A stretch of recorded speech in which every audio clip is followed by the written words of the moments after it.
Hey guys, what's up? It's Power. Welcome back, and in today's video I am bringing you some more Overwatch competitive, this time on Numbani. And instead of using Pharah, yeah, I'm using one of the characters that people actually don't like seeing in competitive. I don't know why, but we are talking about Sombra. Now what you see right now, I'm actually looking at this guy because this guy was literally in my last game and he threw the match. He actually had Mei, and he actually just stood in the spawn point doing Mei's taunt where she makes the snowman appear. She puts the glasses on him, and I'm looking at him dancing here, and I'm like, oh great, he's just gonna stay here dancing as Orisa, throw the game, and we're gonna lose. So obviously you see me staring at him for a bit, and I just look away and nod my head no, like here we go, another loss. But he actually wound up participating and we actually won. This is going to be the full match. We're going to get all the way, and then obviously the enemy's turn to escort, and they wind up failing. But while this is playing, I actually wanted to have a little discussion about Overwatch and stuff. I'm sure you guys have heard. Well, first I'll start off with how I'm doing in the competitive season 5. Well, before season 5, for season 4. My highest in season 4 was gold, and I got my highest ranking was 2213. But throughout season 4, I mean, you guys know that I was playing with a busted controller, which is now fixed. Thank goodness. I'm actually gonna thank Devantos for that, because he told me a trick of what to do, and now the controller's back like if it was brand new. So but before that, I thought the controller was just broken and I had to buy a new one. But I'm like, it's kind of having a little financial problem right now, and that's why I just played with the broken controller. But anyway, controller's back to normal, so I have full functionality. That's why you're gonna see gameplays of other heroes other than Pharah. And now for season 4, like I said, I ended in 2213. But like I said, while the controller was messed up, I piled on like a lot of losses. Okay, yeah, I'll put some blame on myself, because I was very limited in movement. And of course, there were times where I had teammates who rage quit, therefore making it a handicap match. And you all know that handicap matches are hard to win. If it's 5v6, it could be possible, but I'm talking about handicap matches where it's 3-on-6. And there was actually 1 or 2 matches where literally all 5 teammates quit on me, and it's just 1v6. So basically I'm just stuck in the spawn point while the enemies are just looking at me. I'm like, you know what, whatever, you guys can just take the win. But the reason I didn't quit the match was because if you do, you actually get the chance of getting suspended and losing more SR than if it was a regular loss. But putting that aside, come season 5, I did my placement games, and unfortunately I only won 4 and lost 6. Now for season 4, my highest rank was 2213, but because all the losses piled on, I actually wind up, I think, in the 1800s, if I remember right. And after I did my placement games for season 5, I literally got put in the 1500s. It was like borderline bronze. I think it was 1576 if I remember right. As you can even see right here in Sombra's gameplay, you see that I'm in the silver division, which I'm kind of a little disappointed. I mean, I know I'm better than that. I'm not trying to say silver players suck. Everyone has their own concept of how the team battle should be played, and I know, at least from me, that I could stay within gold, maybe even platinum. I would love to get diamond, master, and grandmaster and all that, but all that is going to take time. So I'm in silver right now, I'll admit, and I'm working my way up to gold. Currently, as I'm playing along right now, I'm in the 1800s, so I'm almost there at getting into gold division, and hopefully I'll continue to pile on the wins and get to platinum and maybe even higher eventually. But moving on from that, I'm sure we all know that Overwatch did announce a new map called the Horizon Lunar Colony, which take place on the moon, and it is based off of Winston's story. Now I'm actually looking forward to this map. even though it's in a closed environment, there is some low gravity areas outside, which is kind of like flank routes. And not only is it low gravity, they literally cut the sound out, because we all know how you need air to make noise. Well, obviously there's no air on the moon, so whether you're shooting, whether your character is talking, or even when they're doing their ultimate, it is literally quiet. Well, I'm not gonna say maybe 100% quiet. They probably just toned it super low that is barely, you could barely hear it. But yeah, there's low gravity and no sound when you're outside on the moon. But when you're inside, everything goes back to normal. I'm looking forward to playing this map, especially as Farah. I watched a couple of YouTube videos on it, some gameplay from all the big YouTubers, and it does look really open. You know, a lot of, it's like big giant rooms, so it's not like it limits, you know, Farah for movement and all that. The ceilings are really high and all that. There are a ton, and I mean a ton, of flank routes.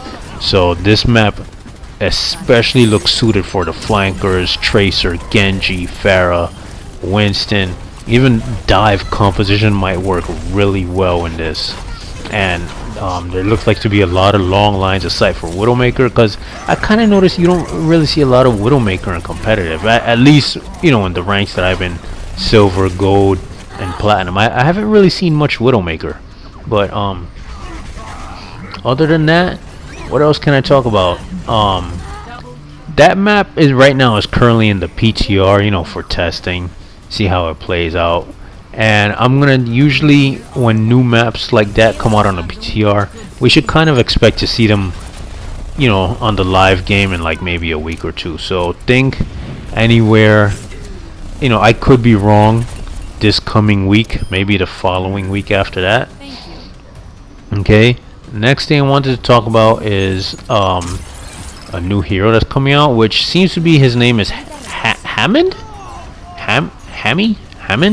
I think it's Hammond, yeah. So Hammy's a YouTube channel. He's actually one of the big YouTubers that I watch. I like watching his lore stuff. But there's from what I'm hearing, Hammond is some type of monkey. I don't know. There were like two monkeys in a security camera. I'm thinking he was the one that was like all close up with his face on it. So I'm thinking he's probably the new hero. What's gonna be his role? I don't know. Looking at what these people are putting on Reddit, or I don't know, figuring out the code of Overwatch, he's supposed to be like an aerial denial person that puts up some type of like barricade, but it comes with a stun. So I'm just gonna put it in simplified terms so it's easier for us to get. If this is correct, his ability is gonna be like an electrified fence. Okay. But it's not like a fence you're gonna see. It's gonna be like, he's gonna put in, let's say, let me put this in simple terms. He's gonna drop one Sombra translocator in one spot, and then he's gonna drop a second translocator like not too far from it, and basically those 2 points connect and make like an electrified fence, and anyone who goes through it is obviously gonna get stunned, and who knows, they might even get stuck in place and take damage for a bit. But we'll see. You know, that's just what's going around about his ability.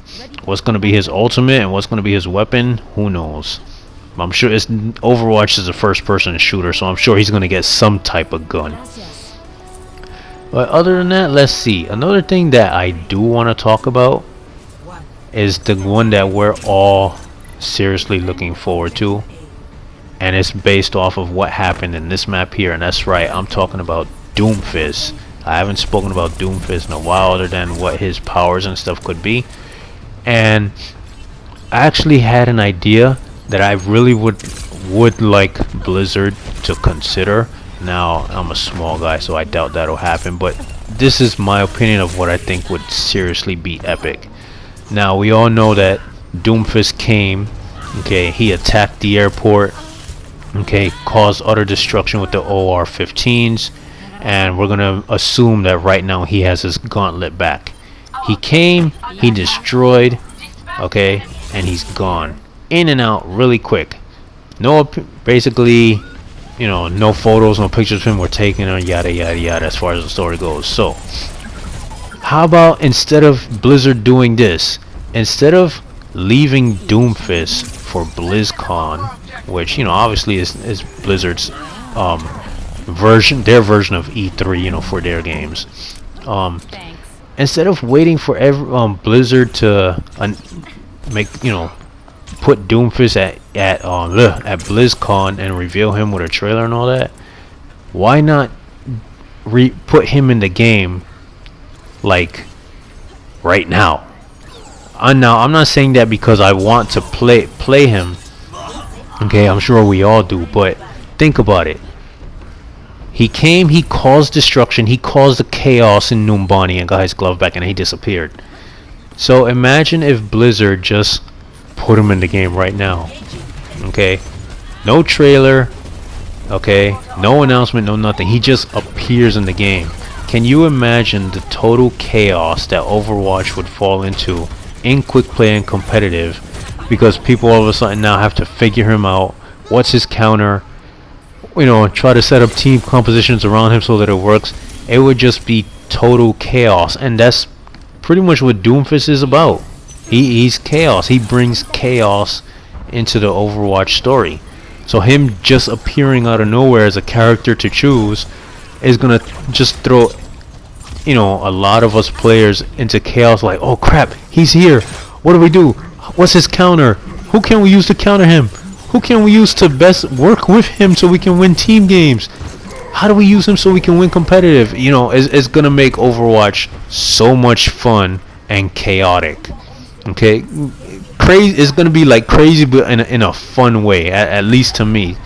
I hope Blizzard does something like that, but I kind of highly doubt it, because they're probably just gonna announce him really big and reveal him at BlizzCon like they did with Sombra. Now the only question I have is, can Doomfist reveal and trailer top Sombra? Because at least from the heroes that's been added in this game, at least in my opinion, Sombra still tops. Her reveal was epic, her trailer was epic, and I actually like how Sombra plays out for a character, so I don't use her much, but her playstyle is very different from everyone else, and I kind of like it. I'm still, of course, trying to figure it out. I haven't fully mastered it, but I kind of like the idea of flanking, messing up the ideas, messing up Lucio's ultimate push and all that. But other than that, that's pretty much all I can think of about saying. Looking forward to the new level, looking forward to the new hero, looking forward to Doomfist eventually, and I'm sure you guys are too. But let me know what you guys think about how Doomfist should be revealed in the comments below. I just want to say thank you for watching. If you enjoyed, don't forget to hit that like button, subscribe. I appreciate all the support, and I'll see you guys on the next one. Take care. Bye.